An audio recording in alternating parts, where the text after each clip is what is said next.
Connie Queen is a relationship coach, published author, mentor, trusted confidant, and ally, partnering with others who are committed to growing spiritually, mentally, and emotionally on this journey called life.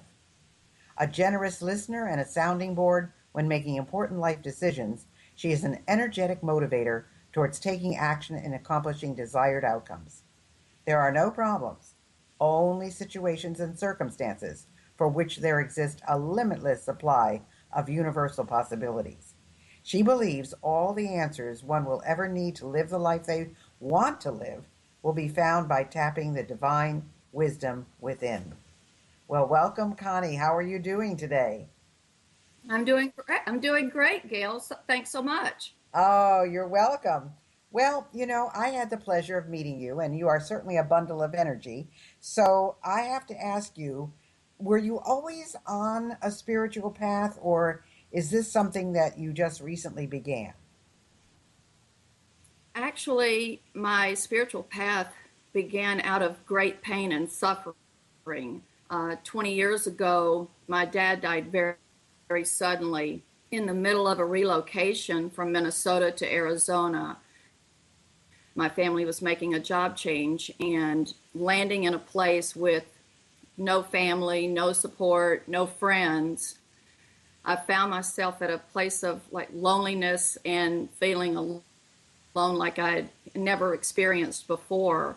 And I didn't know what to do with the pain. And so it sent me on a spiritual quest to find out, how to help myself, which was not necessarily the right way to go about it, I've found, because I've needed lots of help along the way from many, many people. Well, it's interesting. First of all, you're to be congratulated that you even discovered this because there are so many people that kind of run around in circles and they never do get to the answers to their questions and their feelings. So, but you also talk about your marriages and divorce. Uh, Yes. what is that all Yeah. about?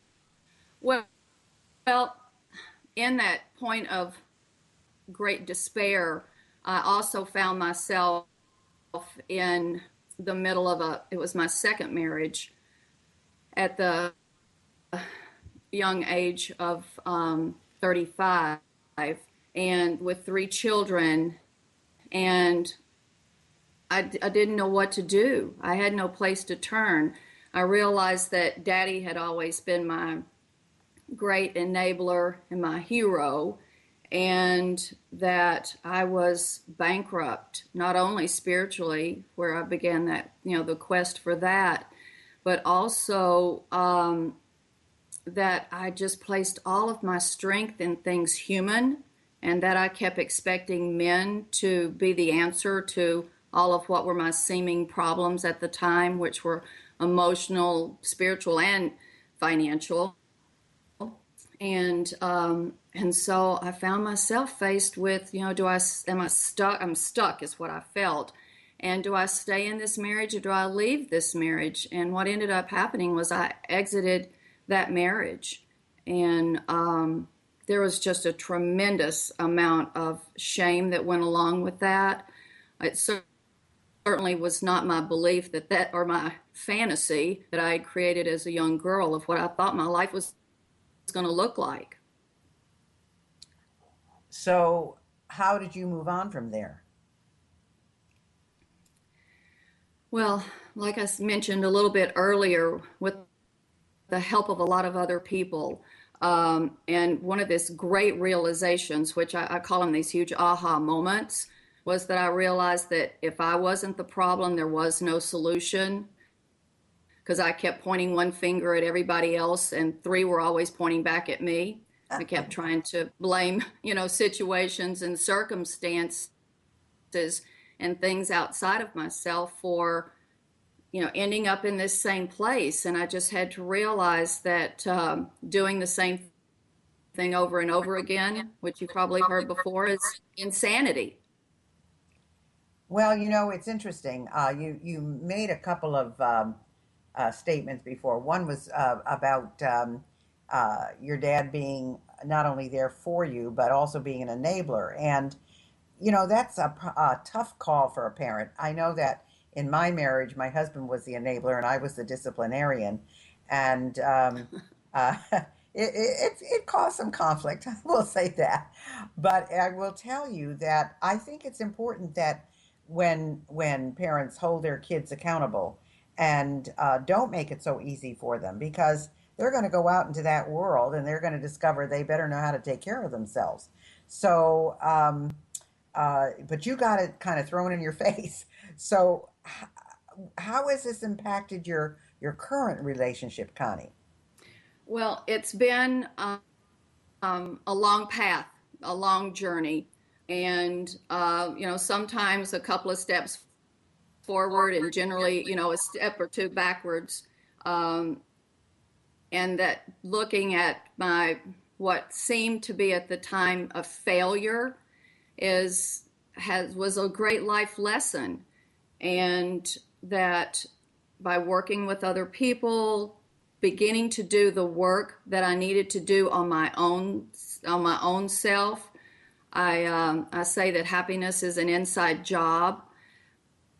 That I did the things that were necessary to find the happiness that I'd always craved, and it allowed me through that whole process at the end to become the woman that I'd always thought that I could be, that I believed that God created me to be, and that was this whole empowered woman, trusting my own divinity, my own divine intuition and wisdom. And in becoming this whole woman, God placed a whole man beside me to create a relationship. And it's centered in God, it's on a spiritual path. We laugh a lot, we play together. And that was another thing, is that life had always, one of my beliefs had always been that, work was hard, and life was going to be kind of this trail of constant woe, even though I always wanted it to be happy and joyous and free. I seem to end up in those same places. And what's occurred for me by doing this inside work to find true joy is that I have found this happiness that I always wanted, that it's not a fairy tale. It's based in total reality, in communication, honesty, kindness, love, generosity, sharing, and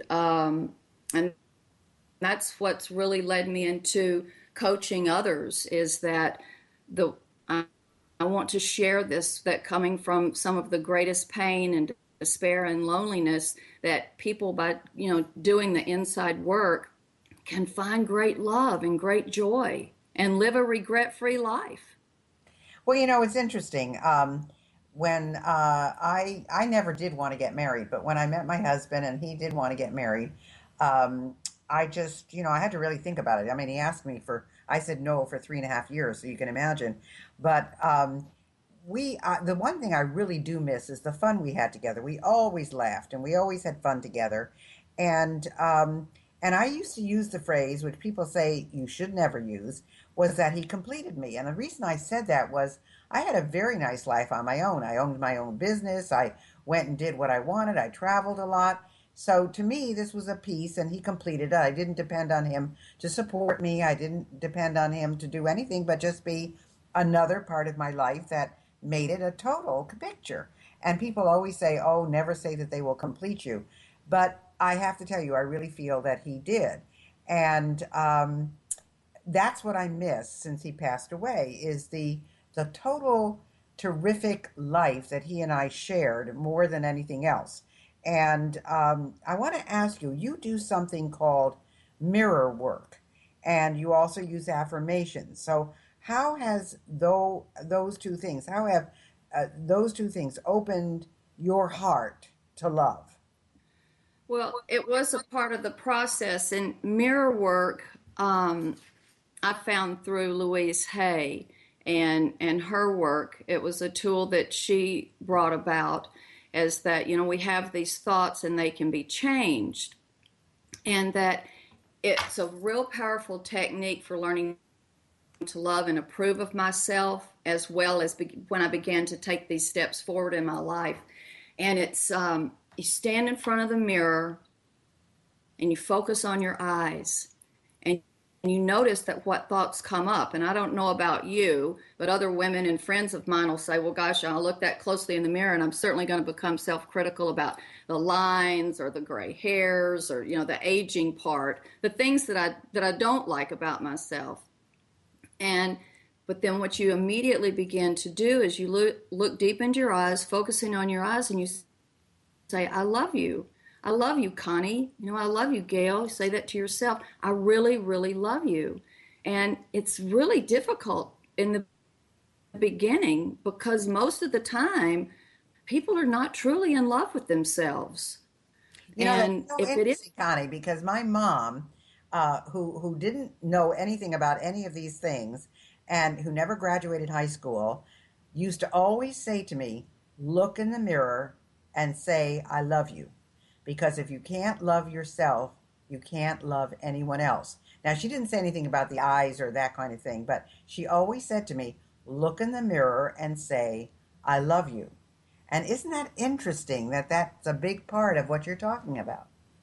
well, it is. And my mother is a wonderful woman and kind and loving and taught me many things. And you know what? She may have said that. I don't remember her ever saying that to me. And I was much more about trying to be perfect and look right and have all things outwardly in order than, the hair right and the clothes right, and about controlling situations and things outside of me, uh, rather than the inside. And the affirmations that you asked me about were part of what go along with the mirror work. And I think of the three P's when I think of affirmations, that they're positive, present tense, and personal. And when I think these things, when I'm looking at myself, these negative, critical things, what I do is then I turn that around about what I don't want in life and what I would like to create, and begin to create new ones, and ones that feel right for me. Like, I love and accept myself exactly like I am today. And I see myself with eyes of love. My favorite one that I love, and I use those dry erase markers and I write them on the mirrors, is that I'm loved and I'm safe, and that everything always works out exactly in the right time and space sequence for my highest good, and that all is well in my world. And I'm telling you, when my daddy died and I came out of that divorce, that was not what I was feeling. It was not what I was thinking. And today, that's the way I live my life, feeling loved and safe, and that all is well.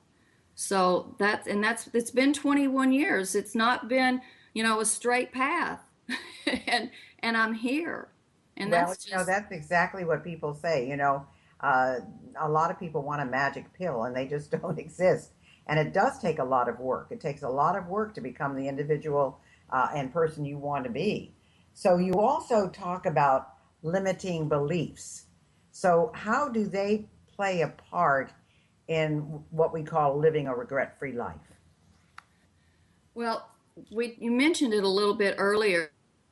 Some of what I uncovered, that I mean, these limiting beliefs are formed when we're like 5 years old, when I was a child, and that we carry them around in us, and they're beliefs about our self-worth and about talents and our relationships, career, health, money. And they're like wearing sunglasses or walking around like in this fog, and we have this tent and we don't really see them, and they lay underneath our subconscious level, and they affect our life in many, many ways. And one of mine, that I came to realize, was that in spite of my career and the education and the success that I seemed to have, that I believed that women were supposed to grow up and be mothers and take care of the house and the home and the children, and in exchange, that the husband or the father would go out and take care of me. You mentioned that you know, you found a husband that took